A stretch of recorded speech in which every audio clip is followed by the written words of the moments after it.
अस्सलाम वालेकुम। मेरा नाम डॉक्टर सीमी काशिफ है और मैं एक न्यूट्रिशनिस्ट हूँ। हम अपने सेलिब्रिटीज की लाइफस्टाइल से इंस्पायर होते हैं। हम में से कई लोग अपने पसंदीदा सेलिब्रिटीज के फैशन सेंस से, उनके लाइफस्टाइल से, उनकी ईटिंग हैबिट्स से, उनकी एक्सरसाइज रूटीन्स वगैरह को देखते हैं और उनसे मुतासर होते हैं।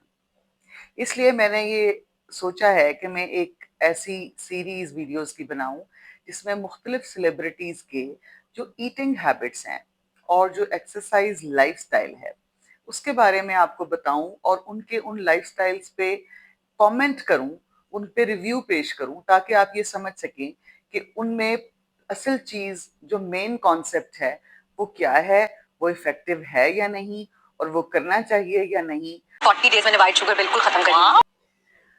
दुर्फिशां का ये पॉइंट बहुत वैलिड और बहुत सॉलिड है और इसकी बेसिस के ऊपर कई डाइट्स डेवलप की गई हैं कि आप शुगर कट डाउन करें।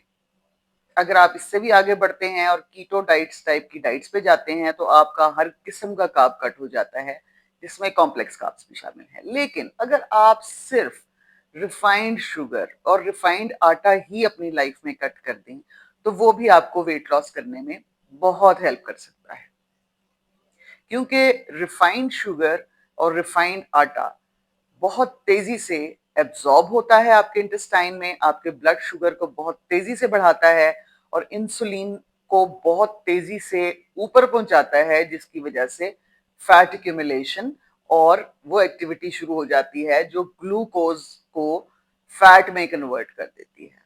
व्हाइट शुगर वैसे generally apart from weight, white sugar आपके लिए वैसे बड़ी हार्मफुल है। चीनी, मैदा ही बहुत हार्मफुल है हर चीज के लिए। तो वो मैंने वैसे ऑल्टरनेटिव उसके करना शुरू कर दिया। मुझे वैसे अपनी चाय या कॉफी में चीनी मीठा पसंद है। अगर मैं कोई मीठा खाती भी हूँ तो आई मेक श्योर स्टेविया किसी और चीज से बना हो या नेचुरल फ्रूट खा लिया, कुछ खा लिया। I am trying to do that.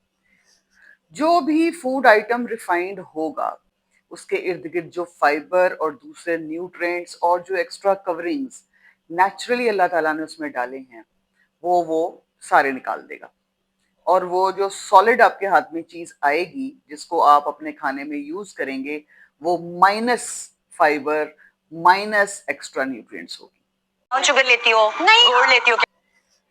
ये भी एक मिसकॉन्सेप्ट है कि ब्राउन शुगर या गुड़ जो है वो वाइट शुगर के मुकाबले में बेहतर है आपकी डाइट में। गुड़ और ब्राउन शुगर में एक्स्ट्रा न्यूट्रिएंट्स थोड़े बहुत जरूर हैं रिफाइंड शुगर के मुकाबले में, लेकिन शुगर बहरहाल शुगर है। शुगर का काम है आपकी ग्लूकोज को स्पाइक करना, आपने इंसुलिन को स्पाइक करना, आपने इससे बचना है तो आप कॉम्प्लेक्स कार्बोहाइड्रेट्स लें। कॉम्प्लेक्स कार्बोहाइड्रेट्स का मतलब है कि आटा साबुत हालत में ब्राउन के साथ हो या कम से कम टोटली रिफाइंड मैदे की शक्ल में ना हो। उसके अलावा व्हाइट शुगर तो टोटली पॉइजन है। तो आपने ब्राउन शुगर भी बहुत लिमिटेड यूज करनी है। एक दिन में एक खातून 3 या 4 टीस्पून ब्राउन शुगर से ज्यादा यूज नहीं कर सकती। मर्द हजरात को 6 टीस्पून शुगर से ज्यादा खाने की इजाजत नहीं है, यानी शक्कर, रिफाइंड शुगर के तो आपने करीब भी नहीं जाना। व्हाइट शुगर, रिफाइंड शुगर करती क्या है? जैसे कि मैंने आपको बताया, ये इंसुलिन सर्ज बढ़ाती है, उसकी वजह से फैट एक्यूमुलेट होता है। फैट एक्यूमुलेट होता है तो उसकी वजह से आपकी बॉडी में इंसुलिन रेजिस्टेंस बढ़ती है। इंसुलिन रेजिस्टेंस बढ़ती है तो आपको डायबिटीज हो जाती है। इंसुलिन इफेक्टिव नहीं रहती और उसकी वजह से आप डायबिटिक हो जाते हैं। डायबिटिक लोग आमतौर पे जेनेटिकली डायबिटीज इनहेरिट करते हैं, लेकिन आजकल का जो लाइफस्टाइल है जिसमें फिजिकल एक्टिविटी ना होने के बराबर है और डाइट्स हमारी रिफाइंड शुगर और रिफाइंड चीज़ों से भरी हुई हैं, उसकी वजह से भी अब लोगों को डायबिटीज बहुत यंग एज में भी होने लग गई है, जो पहले नहीं होती थी। उसके अलावा ब्लड प्रेशर का मर्ज मोटापे से बढ़ता है। मोटापे से कैंसर के चांसेस जो हैं वो बहुत ज्यादा बढ़ जाते हैं।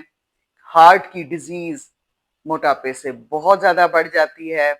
उसके अलावा ब्रेन के ऊपर शुगर का बहुत बुरा इफेक्ट है। आजकल के ज़माने में ऑटिज़्म और एडीएचडी के जो बच्चे हैं, आपको वो बहुत ज़्यादा नज़र आते हैं और उसके अलावा उनकी डाइट में जब भी आप शुगर बढ़ाते हैं, तो वो उन बच्चों की इरिटेबिलिटी को बढ़ा देती है।